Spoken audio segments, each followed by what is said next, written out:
You know what's missing in a lot of jazz today? Charm. Let's investigate this and get a little help from Richard Rodgers and Hart with our journey through the real book number 80, Dancing on the Ceiling. I'm Ron Drotos from keyboardimprov.com. Thanks for being here. And yes, charm, old-fashioned charm. You know, if you're a jazz musician, you're not necessarily going to say, hey, let me look at some jazz videos and turn on a Fred Astaire video or a crooner from the 1920s. But you know what? That's what Charlie Parker would do. Because Charlie Parker grew up in the 30s and 40s and into the 50s, and when he turned on the TV or the radio or went to the movies, that's what he saw. And people liked that. A lot of those jazz musicians, they loved that stuff. Even Michael Jackson was studying Fred Astaire for his last tour. He was incorporating Fred Astaire dance moves because it brings back a charm, a playfulness, a sense of humor in a lighthearted way, romanticism, but not heavy, gushy, more like fun. Like, hey, let's go out on the town and have a good time. That kind of charm. It's not that nobody has it. I'm not one of these people that says nobody has any charm and the world's, of jazz is going downhill. It's not. Very many great players, and you may be one of them. I don't know.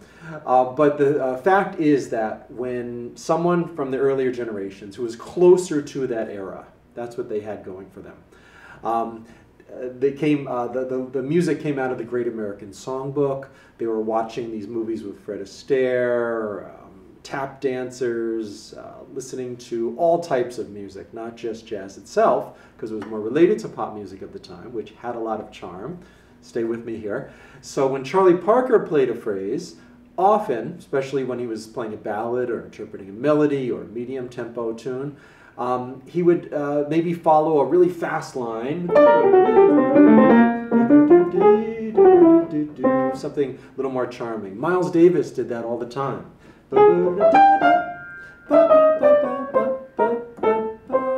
And he'd get, the line would shift and it would get this playfulness. My favorite album for this is called The Musings of Miles. Little known early Miles Davis album is Leader from the early 50s. Check out his playing on this. So Charlie Parker would be playing a tune like All the Things You Are, and he'd get to the bridge, and because he knew the lyrics, when it went, you are the angel glow, he played that with a sense of romance and charmingness and playfulness, because you know what? That was his nickname for one of his wives, his third wife, Jan. He called her Yatag, you are the angel glow. Let's say Y-A-T-A-G, because he liked that line so much. And so there's this sense of playfulness that came out in his playing. Now, if we only listen to Charlie Parker now, that's sort of filtered through, and we don't necessarily pick it up as much. So I would say, use a tune like Dancing on the Ceiling to get that sense of charm back. And I'm going to start with a pedal point on the 5 chord, C, in the key of F, and play a little intro. And then, you know what I'll do? The melody, as you see, goes up a scale. So I'm going to sort of use that as a motif for the introduction. That's one way we can build intros. All right, so just sort of, as much as I can, sort of go back to that vibe and have fun and let that inform my playing, that sense of charm, playfulness, and a little bit of a old-fashioned dance feel within the jazz context. All right, here we go.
love playing that style. It's sort of that slow, medium stride style. You hear it in some Fats Waller. Art Tatum would go into it. Although when Art Tatum did it, he would only stay there for a second. He would, you know, be...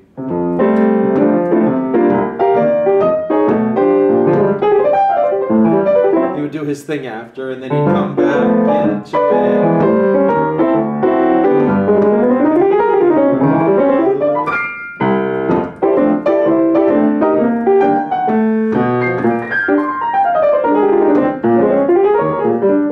Whatever, you know, he'd sort of go in and out of it.